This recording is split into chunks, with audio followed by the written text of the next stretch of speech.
Youseph, on to you, please.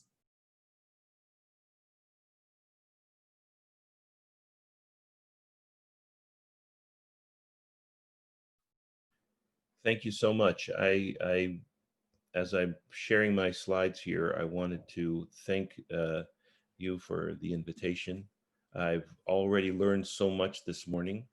Um, uh, Dr. Shetty, Dr. Devi, your presentation was moving and inspiring. I enjoyed it a lot. Your talk, Dr. Devi, reminded me of something very funny, and that is that we had a keynote address at our annual event in the heart of Hopkins Hospital, and we had just opened this fantastic new Sheikh Zayed Ibn Al Nahyan Tower and the Bloomberg Tower. So these two giant new towers in the hospital, $50 million invested.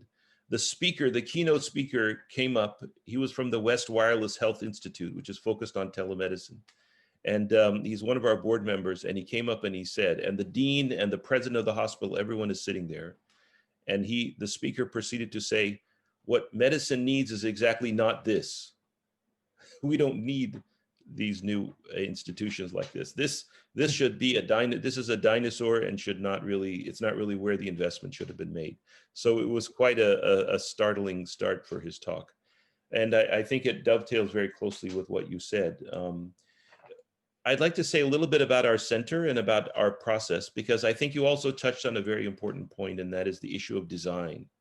And we at Hopkins are also struggling and suffering through Epic and other, healthcare, software that has really been very difficult. And it doesn't require breakthrough science. It doesn't require breakthrough technology. It requires breakthrough design and good design thinking. And I'll give you some examples of how we operate. And then also one example of an exciting company called IntelliHealth that spun out of our center recently. So just to go through very quickly on these slides, I'm Youseph Yazdi. I'm the director of the Center for Bioengineering Innovation Design at Johns Hopkins, faculty in the School of Medicine and the School of Business. Previous to this, I was a corporate director for science and technology at Johnson & Johnson for many years. And and then our mission in our center is both education and innovation. We care about both of those, and the impact, our metric of success is how much of an impact are we having on healthcare. To design something is to create a good solution to the problem. When I first got out of graduate school, I went to work for Ethicon Endosurgery in R&D, and this is one of the products that we developed. And the value of this is inherently obvious.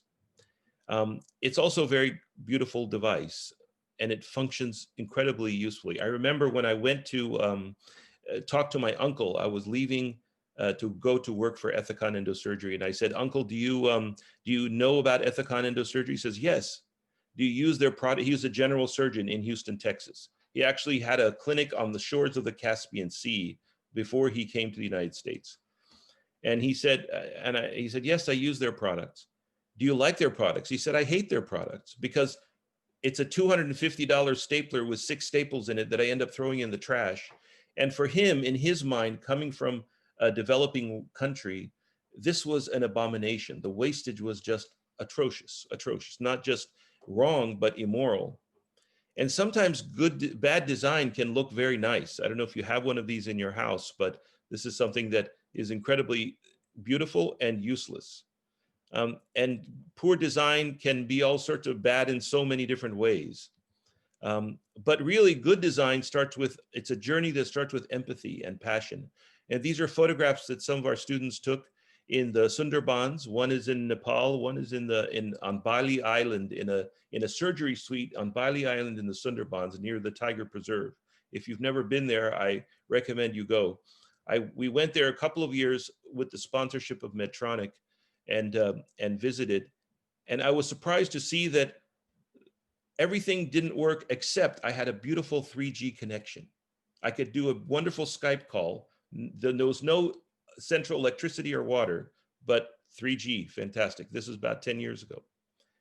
And we also went to the top end clinic. This is a cardiologist at a hospital in Hyderabad that we interviewed. But I use these photographs because, to your point, Dr. Devi, everything really centers around careful listening to the customer and designing around what is needed by the customer. And our students spend a lot of time listening carefully and capturing notes.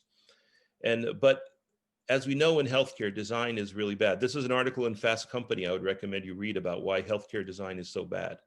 So we've partnershiped with all the major medtech companies over many years in various areas to design things better. We've designed things that de-skill procedures, automate procedures, lower risk of procedures, help in training, help in temporary pacing, etc. And we've worked with projects across the world.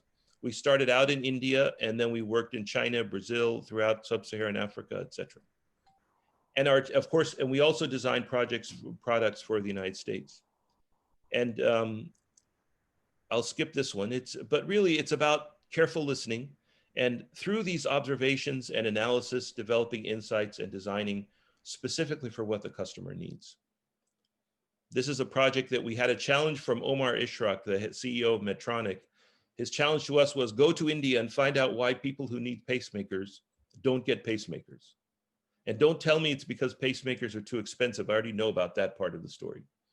So our teams went throughout from that island I mentioned all the way to the most advanced hospitals. Then we also extended to China, doing a lot of interviews to find out exactly what the problem is, mapping out the flows of patients. We found out that half of Indians, the first person you see when you get sick is an RMP and not a regular physician. And so much money is wasted and time is wasted in inappropriate care because that RMP doesn't know the right way to capture the information and understand what is the next best thing to do for their patient. And they want to do the right thing. We interviewed dozens of them in our studies.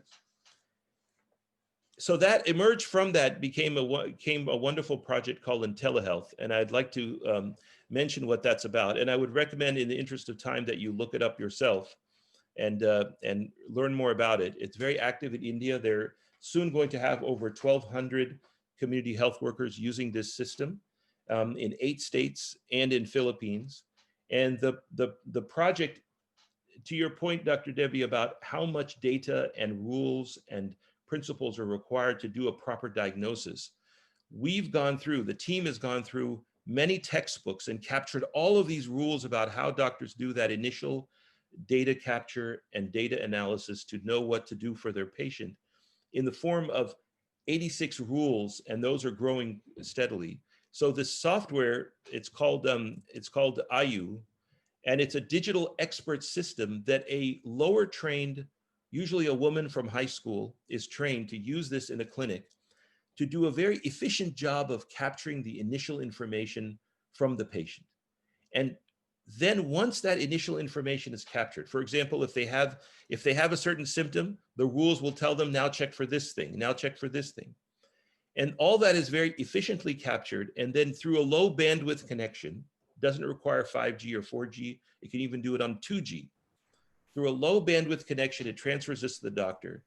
Because what we found is that telemedicine is wonderful, but it still takes time for the physician to read and understand and meet with understand what's going on. So this software is designed specifically to make that interaction very efficient. So just to conclude, and it's very successful now, it's ongoing, and in the COVID crisis, they've been contracted with the government of Gujarat to do a lot of telemedicine in the state. So just to wrap up my comments very quickly, I want to say that there's 3 essential elements to good telemedicine. One is the regulation and reimbursement issues that you mentioned.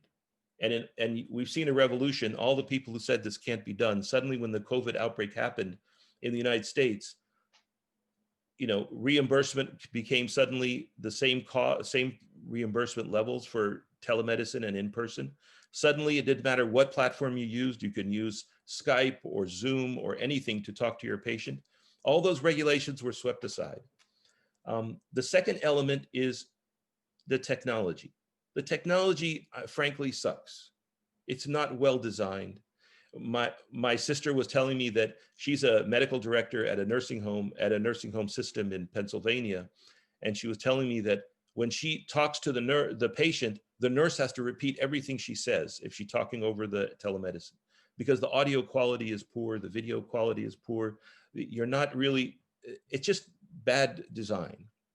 So that is the second big thing. And the third big thing is the people. The people need to be trained, and they need to have the time to actually use these products properly. And I think your point about Epic and hospital record systems is just very spot on. So I'll stop there and look forward to your questions. And I really want to thank you, Sam, for the invitation, because I've learned so much as being part of this panel. Thank you. Thanks, Youseph. And there's still a lot more to learn. So I hope that you hang out, because we got some cool questions coming in. Youseph and Dr. Shafi, or maybe Harold, any of you have a view on this around the CDS, the standardization piece?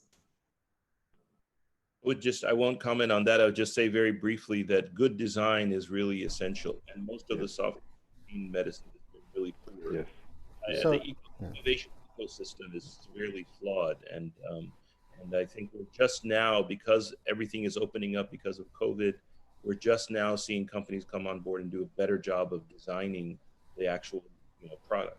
Thanks a lot.